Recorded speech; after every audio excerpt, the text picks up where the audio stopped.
Heritage. Welcome to another edition of After Hours. And as I mentioned on Sunday, this is going to be a special edition of After Hours.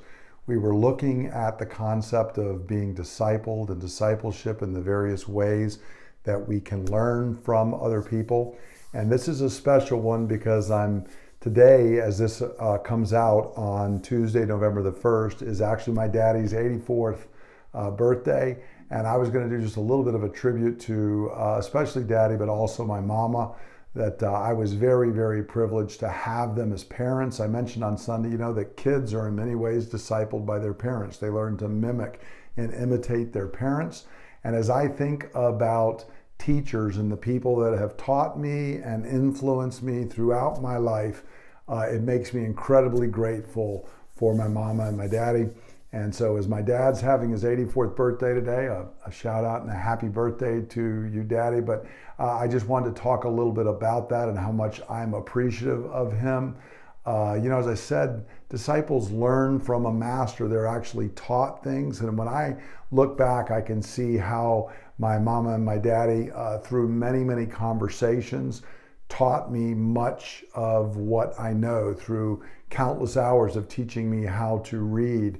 Daddy taught me how I should think and read, how to work through things, to understand. Daddy is a voracious reader, and my love for reading, my love for study came from him teaching me the importance of doing that kind of thing in school, just learning in general. And so just as, the disciple and in the scripture, they learn from actually being taught. Mama and Daddy taught me so much of what I know. I don't even remember the early years of them going through and teaching it.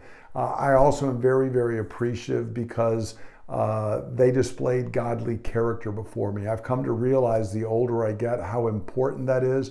Many people find it hard to be able to respect their parents. Mama and Daddy made that very, very easy.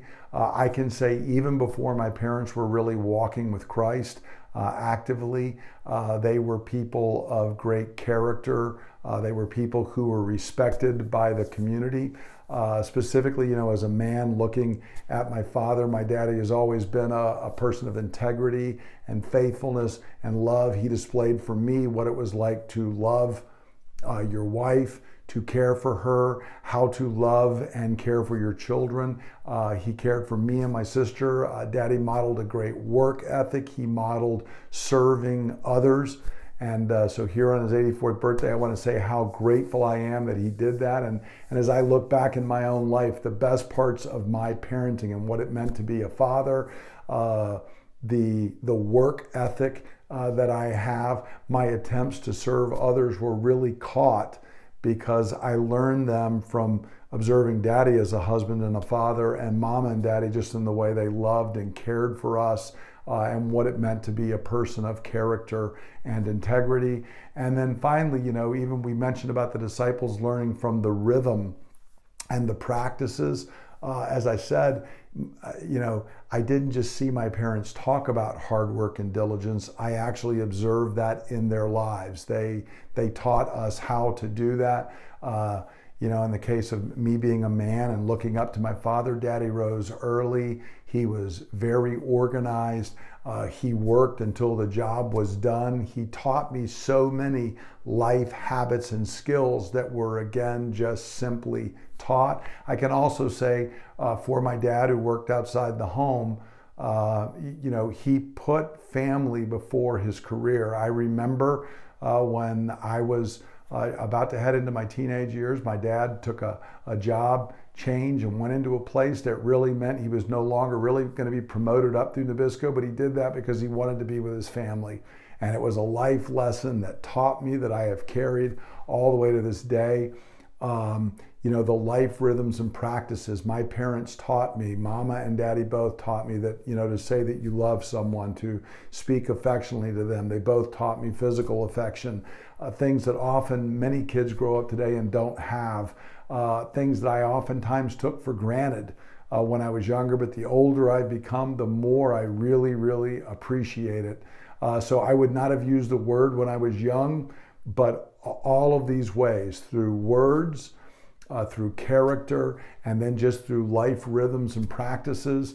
Mama and Daddy discipled me and trained me and have had the biggest effect of anyone else in my life. And so, Daddy, I say to you on your 84th birthday, happy birthday. And to both Mom and Daddy, I love you very much. I'm very grateful to be able to say that I'm your son. It's been a great, great privilege. And when I think of discipleship, I think of just the way you all raised me and the things that you've taught me that continue to bear good fruit in my life till today. So I hope you have a wonderful birthday, Daddy, and I hope everybody else was able to get something out of this special edition of After Hours. And if you still have your parents around, or you know, somebody that's impacted you like this, take the time and tell them how much you appreciate them. I hope you all have a great week. I will look forward to seeing everybody. If you can come out on Friday night for Ken Boa, and then this next Sunday as we gather together for worship. Have a great week. God bless.